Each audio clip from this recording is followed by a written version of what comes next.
Kun Keelloo Miidiyaadhaa. Akkam jirtu kabajamoo dhaggeeffattootaaf daawwattoota keenya. Roobii Onkoloolessaa 23 bara 2024 keessummeessaan keessan Anna Gumaata Sammaatii oduu har'aan isinitti hima. Miseensi Adda Bilisummaa Oromoo galgalootanuu du'aan addunyaa kanarraa godaanuu jalqaban isin dhageessisa. Itti aansuun Shawaa Kaabaa Aanaadharraatti sababa geejjibni dhibeef imala dheeraa irratti barsiisaan tokko lubbuun darbuu gabaafamu. Haadha ijoollee mukatti hidhanii reebuun gochi Booranatti raawwatame waldaa ogeeyyii fayyaa idil-addunyaan balaaleffatamu. Itoophiyaan haaromsa maallaqaa hordofuun imaammata maallaqaa cimaa karoorfachuu, lafti magaalaa Finfinnee sababa misooma koriidariin uummanni irraa kaafame dabalatee hektaarri hedduun caalbaasiif dhiyaachuu wal duraa duubaan isin dhageessisa. Dhuma irratti dubartiin Awustiraaliyaatti moobaayiliin jalaa kufee kaasuuf otoo jettuu kattaa lamaan gidduutti danqamte hojii baraaraa sa'aatii dheeraa booda lubbuun ooluu isheen isinii hima. Haga dhumaatti nu caqasaa jechaa kallattumaan gara sanatti waliin dabarra.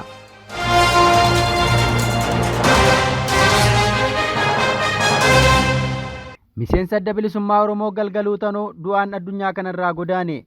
Miseensi ABO obbo Galgaluu Tanuu addunyaa kanarraa du'aan boqochuu isaa himameera. Qabsoo bilisummaa Oromoo keessaa qooda baataa akka ture namni kun jireenya baqattummaan Yuugaandaa osoo jiraatu lubbuun isaa achumatti darbuu barameera.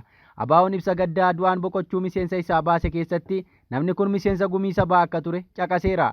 Du'a isaa kanas gadditti dhaga'amuu ibsee jira. Dhalootaan kibba Oromiyaa Nageellee Booranaa akka ta'e obbo Galgaloon reeffi isaa Kaampaalaa irraa gara biyyaa galuuf akka jiru eegamaa jira. Maatiif jaallattoota isaaf jajjabina hawwina. Shawaa Kaabaa Aanaadharraatti sababa geejjibni dhibeef imala dheeraa irratti barsiisaan lubbuun darbuu gabaafameera. Rakkoo nageenyaa hammaataaf saaxilamuun kan himamu Shawaa Kaabaa Aanaadharraa geejjibni addaan cituutu himama. Kanarraa akka ka'e barsiisonni imala kiiloomeetira dheeraa akka guyyaa tokkoof walakkaa deemsisu imaluun bakka hojiitti deebi'uuf dirqamuu isaaniitu himame.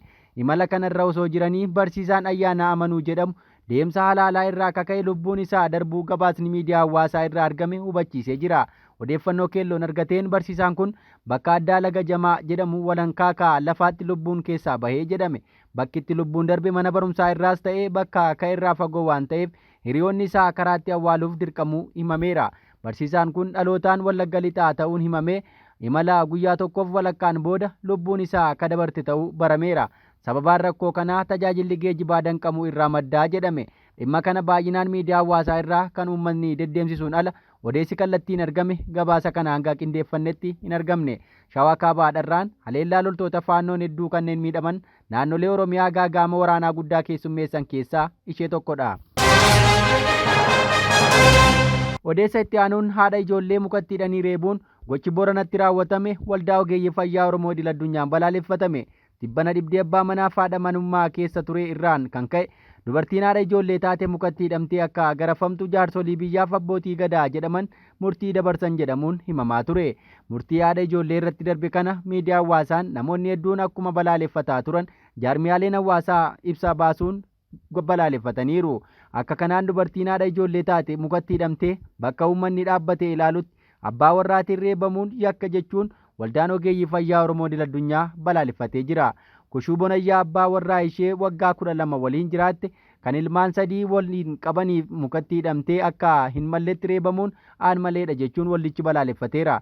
Waldaan ogeeyyii fayyaa Oromoo idil-addunyaa dubartiin haadha ijoollee 3 taate kun godina Boorana Ba'aa Aanaa Waacileetti lafa gabaatti mukatti hidhamtee abbaa warraa isheetiin gara jabinaan reebamte sarbama daangaa darbedhaa jedheera. Taateen kun irra caalaatti kan nama rifaasisuu fi ajaa'ibsiisu murtii jaarsotaatiin karaa gabaa gubbaatti bakka namni hedduun dhaabbatee ilaalutti reebichi hamaan akka irratti raawwatamu murtaa'uu isaatii jedhame.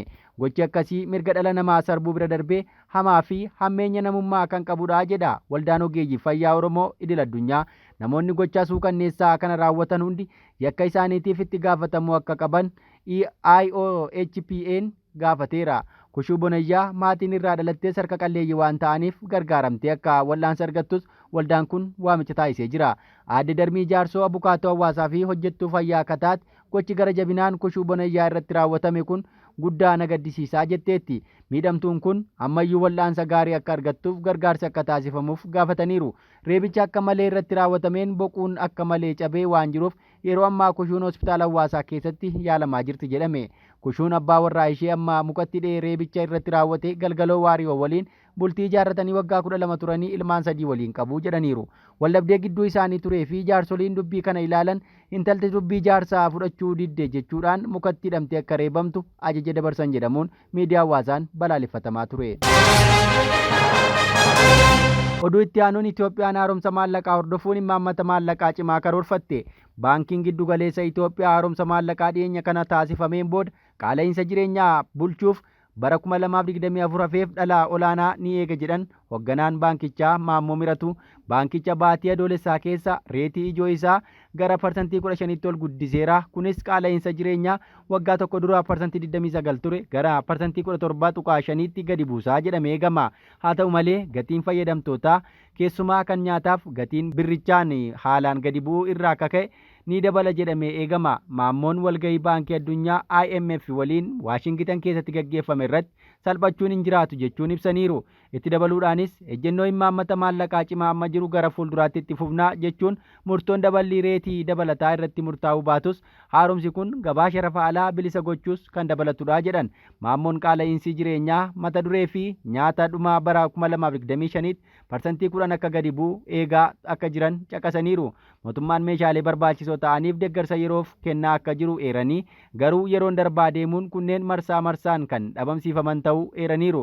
Deeggarsi dinagdee keessatti amala dhaabbataa ta'uu hin danda'us jedhan. Itoophiyaan liqaa biyya alaa gara doolaara biliyoona 29tti dhiyaatu irra deebiin gurmeessuuf hojjechaa akka jirtu yoo ta'u mariin jalqabaa bara 2025tti xumurama jedhamee eegama.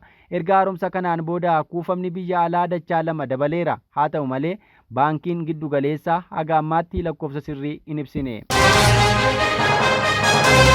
Odeessa keenya birootiin lafti sababa misooma kooriidariin uummanni irraa kaafame dabalatee hektaarri hedduun caalbaasiif dhiyaachuu himame. Finfinneetti iddooleen sababa qarqara misoomaatiin gadhiifaman dabalatee lafti hektaara 14.3 gurgurtaaf dhiyaatee jedhame. Magaala Finfinneetti iddoo qarqara misoomaatiif gadhiifame dabalatee lafti hektaara 14.3 ta'u caalbaasii liiziitiin gurgurtaaf dhiyaachuu bulchiinsi magaalattii beeksiseera. Odeeffannoon biiroo bulchiinsa lafaa magaalattii ifoomse akka agarsiisutti caalbaasiin kun onkoloolessa 8 haga 21 bara 2017 akka lakkoofsa Itoophiyaa akka turudha. Iddooleen caalbaasiif dhiyaatan kunneen kutaa magaalattii Araadaa, Yakka, Nifaas Silkii Laaftoo, Kolfee Qaraaniyoo, Aqaaqii Qaallittii, Addis Katamaa, Lammii Kuraa, Lidataa, Gullallee fi Booleedhaa jedhame.